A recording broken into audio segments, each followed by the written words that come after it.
What's going on, guys? Welcome back to another video. Today I'm going to show you guys how to replace a starter on a 2003 Chevy Silverado. So if you know your battery is good and you have fuel and you have spark, then the other thing that you should look at is a starter. So that's what we're going to be replacing today. This is going to apply to the following vehicles on the screen. On this truck, it's actually not doing anything when you turn the key on. It doesn't crank or it doesn't make any noises. So what we could do here to kind of diagnose the starter is to hit it with a hammer. Even though it's not recommended, since we think it's bad, we're going to go ahead and hit it. If it makes any noises or the noise changes, or if the vehicle starts, then you know you have a bad starter. So we're going to go ahead and do that right now. And so that you guys can see, it doesn't do anything when you turn the key over. And there is good voltage on the battery.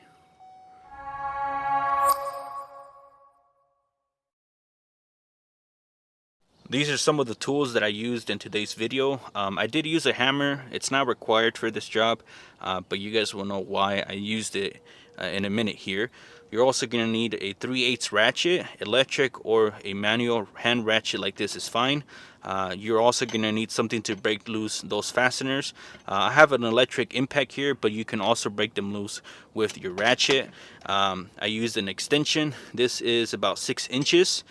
You're also going to need an 8mm gear wrench, or just a regular wrench works just fine. You're going to need a 14, a 13, a 8mm, and a 10mm socket. It doesn't matter if they're short or long, they both will work just fine. Starter is going to be on the passenger side underneath the vehicle. So this is the starter, and what I'm going to do is I'm just going to hit it, and then we're going to turn the key on to see if it makes any different noises.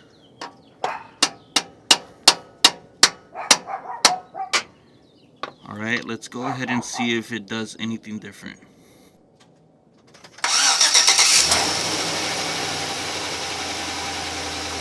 So we confirmed that the starter is bad. What I'm going to do now is turn it off and replace the starter.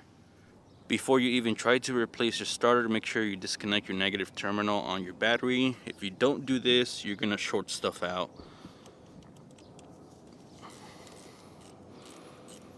So to replace a starter, there is 3 bolts kind of holding it down. There is a 10mm holding down this bracket that kind of guides the starter into the bell housing. And there's 2 fasteners here that mount the starter to the block. So what I'm going to do first is remove the 10mm. I'm just using my ratchet here. So we'll get that guy out of the way. For these 2 14mm, you're going to need to use a chrome socket or a thin wall socket, because if you try to put an impact socket on there, it's not going to fit. So I'm going to go ahead and remove both of these guys right here. I can fit my impact in here as well, but you can break these loose with a ratchet as well.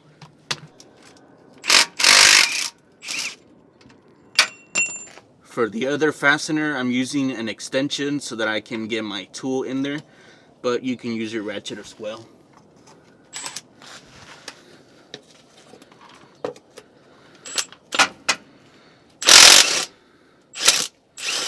Alright, so the starter is pretty much free here. From what I can tell, these fasteners are both the same size. So now that the starter is free, I'm going to go ahead and push it back as far as I can so that I can angle it down and push it out of the way. So I see a lot of videos on YouTube showing you guys that you have to remove your tire and all that stuff out of the way. But all you got to do is just kind of wiggle this guy back, and it will come out from the bottom right here. And don't be afraid of like squishing the wires and stuff. It will come out. Alright, so we just gotta kind of wiggle it out of here. There we go. And it does have a little shield for the solenoid as well, so we'll make sure to put this back the way it is here. So you just kind of gotta rotate it so that you can get to the back connections right here. Before you're able to remove your starter, there is going to be two connections in the back that you need to remove. There is a 8mm nut and a 13mm nut that hold some cables to the back that give it power and signal. So I'm going to go ahead and remove these guys here. I should be able to sneak in my ratchet in here through the top. If you don't have one of these, you can break these guys loose by hand as well.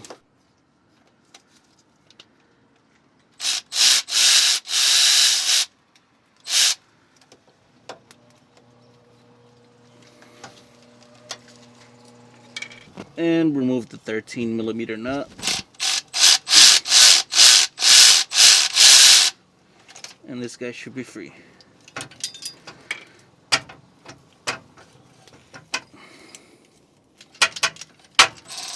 This is a closer look at the starter and the connections in the back.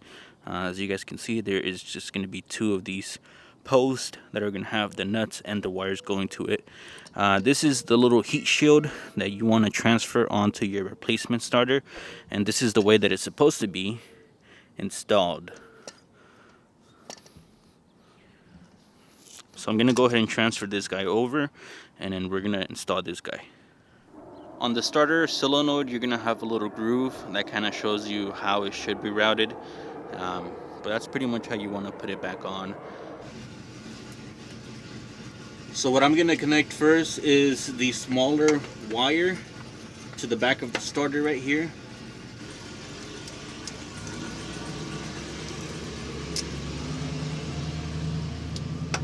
Make sure to use your washer that it came with along with the new nut.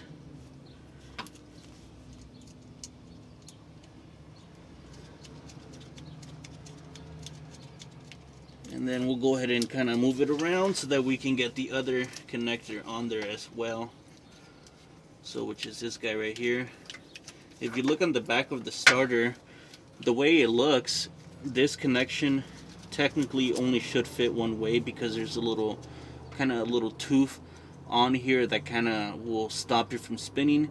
So you need to make sure you put this on right, and I'll show you guys how that looks right now in a second.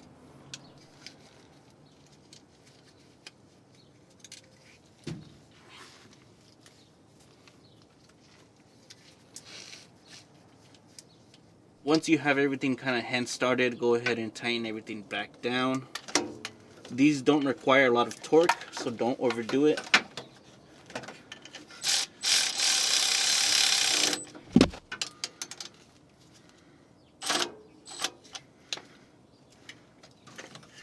It's a little hard to tell, but the little pawl on this cable here is in the groove where it needs to go.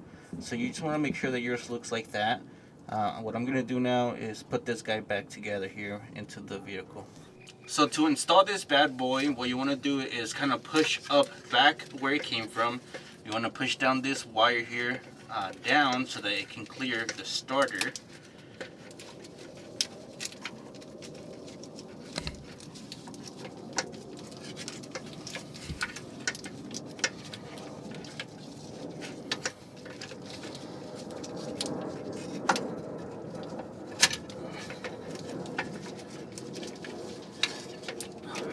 So once you do that, see it's pretty high up there, go ahead and put your little bracket back on. You can put it on the top of the starter here and just kind of fish it in. And you want to go ahead and line everything back together here.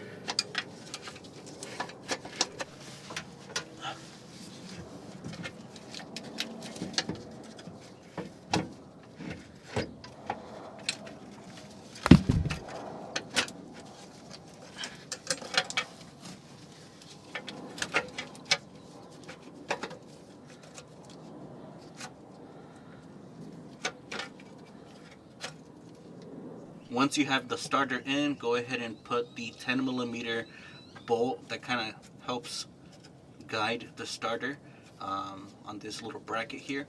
So I'm going to go ahead and put that back on.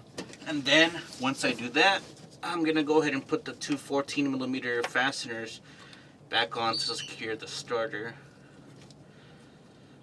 Then these two fasteners here are the same size. So I'll go ahead and put these guys back on.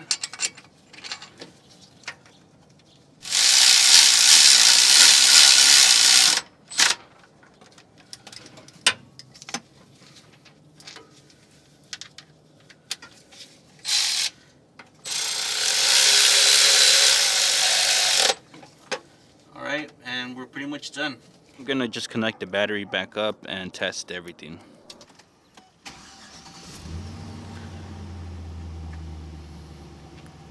Alright guys, so that is pretty much going to wrap up this video. If you guys did find it useful, make sure to give the video a thumbs up. And if this video really helped you out, consider giving a super thanks to the channel. I'll see you guys all in the next one. Thank you for watching.